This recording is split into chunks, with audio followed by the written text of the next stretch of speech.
Fala rapaziada, sejam bem-vindos a mais um vídeo no nosso canal e nesse vídeo aqui a gente vai falar os melhores palpites para quinta-feira, dia 22/8. Então vamos embora acompanhar esses palpites aí de Libertadores, Sul-Americana e Campeonato Brasileiro Série B. Vamos embora.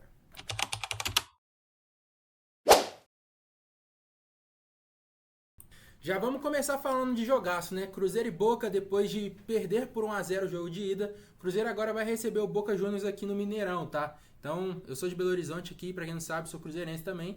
E o Cruzeiro vai receber o Boca, vai ter que vencer essa partida. Vamos ver como é que tá esses dois times aqui? Dá uma olhada nisso. O Boca fora de casa, ele ganhou só 2 vezes nas últimas 10 oportunidades. Então, em 10 jogos fora, o Boca ganhou apenas 2. Enquanto o Cruzeiro dentro do Mineirão, todo mundo sabe a sua força. Teve uma derrota contra o Fortaleza, mas esse jogo foi lá em Cariacica, não foi no Mineirão. O Cruzeiro tinha vencido aí os últimos 10 jogos dentro do Mineirão e teve um empate contra o Atlético Mineiro. Nós sabemos a dificuldade que vai ter esse jogo para o Cruzeiro vencer, até porque o Boca é um time super tradicional, um time que jogadores vão dar muita raça, vão se entregar ao máximo ali para vencer a partida, mas eu não acredito que o Cruzeiro vá perder esse jogo dentro de casa, tá? Então o melhor palpite para mim nesse jogo de Cruzeiro e Boca Juniors é um empate anula a favor do Cruzeiro. A próxima dica vai ser aqui no jogo do São Paulo contra o Nacional. O São Paulo, no jogo de ida contra o Nacional, empatou por 0-0, mas foi um domínio completo do Nacional no jogo, tá? Vamos ver aqui pra gente dar uma olhada em como que foi esse último jogo, o confronto que ficou 0-0. Se liga na pressão aqui do Nacional. A parte verde é onde o Nacional pressiona e o vermelho é onde é o São Paulo. Você pode ver que na maioria da parte mais grande do jogo aqui foi o Nacional que pressionou o São Paulo, né? O Nacional teve aí 14 chutes para o gol, enquanto o São Paulo teve apenas 2. 8 chutes para fora e São Paulo apenas 2. Ataques perigosos do Nacional, olha isso, 65 contra 22 do São Paulo. Então, o São Paulo foi amassado no jogo de ida. Só que agora é diferente, é dentro da casa do São Paulo e a gente pode ver como que o São Paulo está em casa nos últimos 10 jogos, né? Perdeu só um jogo para o Cuiabá, ganhou 8 partidas e teve um empate contra o Botafogo. O Nacional também não é bobo fora de casa, gente, não é bobo mesmo. É um time aí que empatou com o River Plate, perdeu só 2 vezes nas últimas 10 partidas fora de casa, tá? Ganhou do Cerro fora de casa, Deportivo Táchira, ele venceu o Danúbio. Então o Nacional é realmente um time forte, não é um time para se vacilar, mas eu não creio que o São Paulo vá perder essa partida. São Paulo que se classificou como líder do grupo e o Nacional como segundo colocado, após perder a liderança aí pro River Plate. Então, meu palpite para esse jogo aqui, ele vai mesclar duas coisas. São Paulo classifica e mais de 3 escanteios para o São Paulo na partida. Eu vou te falar por que escanteio. O São Paulo tem uma média de 5,40 escanteios por jogo, tá? E a gente vê que o São Paulo dentro de casa, nos últimos jogos, na maioria ele marcou mais de 4 escanteios. Então a gente está indo para mais de 3. Dentro de casa aqui, apenas 2 jogos ele não fez mais de 3 escanteios. Foi contra o Criciúma e contra o Atlético Goianiense. Mas agora também é um cenário diferente, rapaziada. Que o São Paulo precisa ir buscar o resultado para não levar uma partida para os pênaltis dentro de casa. Seria chato, né? Então o São Paulo quer garantir aí com certeza a classificação no tempo normal. Então eu confio nessa equipe, mesmo o Nacional sendo um adversário forte, eu não creio que o São Paulo vai ser eliminado dentro de casa. Então o palpite para esse jogo é fazer uma aposta personalizada ali. São Paulo classifica e mais de 3 escanteios para o São Paulo na partida. Agora o Flamengo tem uma dura responsabilidade pela frente. Após vencer por 2-0 aí o jogo de ida, vai ter que enfrentar o Bolívar na altitude. Todo mundo sabe que não é fácil jogar na altitude e o Bolívar faz bom proveito disso. Se liga aqui, nos últimos 10 jogos do Bolívar dentro de casa, ele empatou 3 e venceu 7, não perdeu nenhuma. Já o Flamengo vem de 3 derrotas seguidas como visitante. Para adversários fortes, ok, Botafogo, Palmeiras, São Paulo, o Flamengo estava com o time em reserva, mas também perdeu para o Juventude, então o Flamengo aqui não está tão bem jogando fora de casa, e a gente sabe que é difícil enfrentar o Bolívar na altitude. Mas aqui eu não gosto muito do mercado de uma das equipes vença, nem nada do tipo, porque é um jogo ali pro Flamengo que ele tem que mais cadenciar o jogo, por ter vencido por 2-0, mas eu acredito que o pau vai quebrar nesse jogo, tá?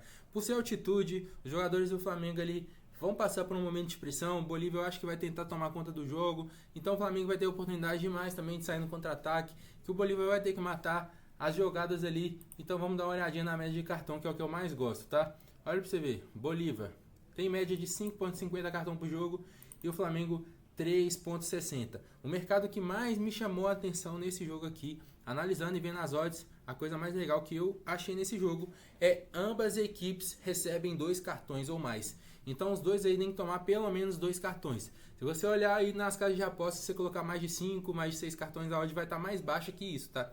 Então, para mim, o melhor palpite é ambas equipes recebem os 2 cartões. Beleza? Porque, mano, é um jogo de mata-mata. Flamengo vai ter que cadenciar o jogo, mas vai ser pressionado, vai sair pro contra-ataque. A gente sabe como é que é aí os times sul-americanos, né? Estão perdendo, eles vão querer começar a arrumar confusão. O jogador brasileiro também cai nessa pilha. Então eu tenho certeza que essa é a melhor bet para esse jogo. Ambas equipes recebem 2 ou mais cartões. A nossa próxima dica aqui é no jogo da Sul-Americana, tá? Belgrano contra Atlético Paranaense. Atlético Paranaense venceu o primeiro jogo por 2-1 na sua casa. Foi um jogo ali um pouco complicado, um jogo aberto. A gente pode até abrir aqui para ver como que foi esse jogo de fato. O Atlético Paranaense teve uma pressão ali, né? Mas tomou um gol muito rápido. Ele tomou um gol ali com 1 minuto de jogo. O Atlético Paranaense tomou um gol com 1 minuto. E teve que pressionar para buscar o resultado.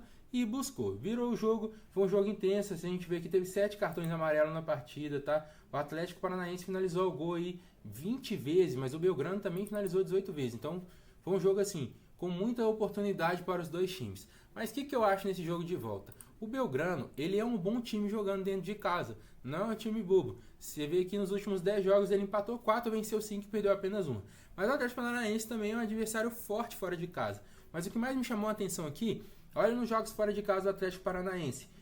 Em quase todos ele fez pelo menos um gol. Ele só não marcou gol no Fortaleza e no Cruzeiro. Fora isso, em todos os jogos do Atlético Paranaense fora de casa, o Atlético Paranaense marcou pelo menos uma vez. E o Belgrano aqui, nos seus 10 jogos em casa, se eu não me engano, são em 5, pelo menos 5 aqui ele tomou gol também, tá? Então o Belgrano é um time que cede gols, o Atlético Paranaense é um time que faz gols. A gente vê as médias aqui, ó. O Atlético Paranaense tem média de 1.20 gols marcado por jogo e o Belgrano sofre 1.20 gols marcado por jogo. Então se a gente dá uma olhada nisso, vendo esse cenário que é 2-1 para o Atlético Paranaense o jogo de ida, agora o Belgrano vai ter que se expor, eu acredito que o Atlético vai criar muitas oportunidades ali no contra-ataque, tá? Então a melhor dica para mim nesse jogo é o Atlético Paranaense para marcar mais de 0.5 gols. Ou seja, não é gols no jogo, mais dos dois times não, é só Atlético Paranaense. Você vai lá, procura times gols, coloca Atlético Paranaense para fazer mais de 0.5 gols, beleza?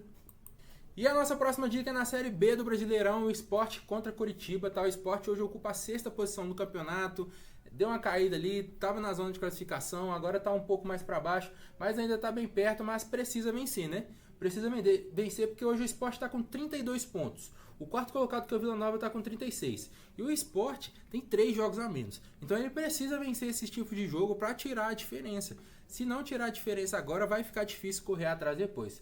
Já o Coritiba ali está com 27 pontos, a 13ª colocação, bem meio de tabela ali, mas precisa de uma arrancada fenomenal para subir, mas não creio que isso aconteça. E a gente vê no Sport dentro de casa aqui, teve algumas oscilações, como eu disse para você, empatou com o América, perdeu para o Novo Horizontino. Dentro da Série B ali também perdeu para o Avaí. Não foi um time tão consistente. Mas, cara, o Coritiba fora de casa é um time bem ruim. Ganhou só uma vez, empatou 3 e perdeu 6 partidas. Então nesse jogo aqui eu acho que uma aposta bem segura e bem tranquila é a gente fazer o empate anula a favor do Sport. Ou seja, se o Sport ganhar ganha e se empatar, a gente tem o reembolso da nossa operação.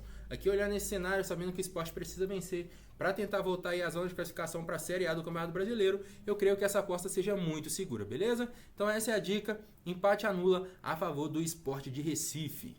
E a última dica desse vídeo aqui, rapaziada, vai ser no jogo do Chelsea contra o Servette, tá? Pelos playoffs da Conference League.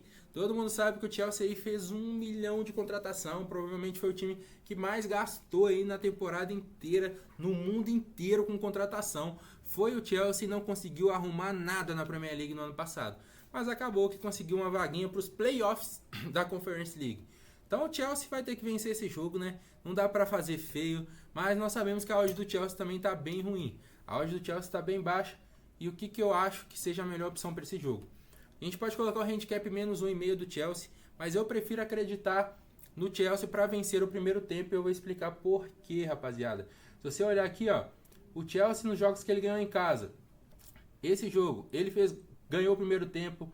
No outro jogo contra o West Ham ele ganhou o primeiro tempo, contra o Tottenham ele ganhou o primeiro tempo, contra o Everton ele venceu o primeiro tempo, até contra o Burnley aqui que ele empatou, ele venceu o primeiro tempo, contra o Leicester venceu, contra o Newcastle venceu, contra o Leeds venceu, contra o Liverpool aqui empatou. Então o Chelsea jogando contra o adversário da expressão que é o Servette hoje, que no cenário mundial não tem expressão nenhuma. Na Suíça ele até é um time importante, mas aqui nas competições europeias, hoje o Servette não tem nenhuma expressão.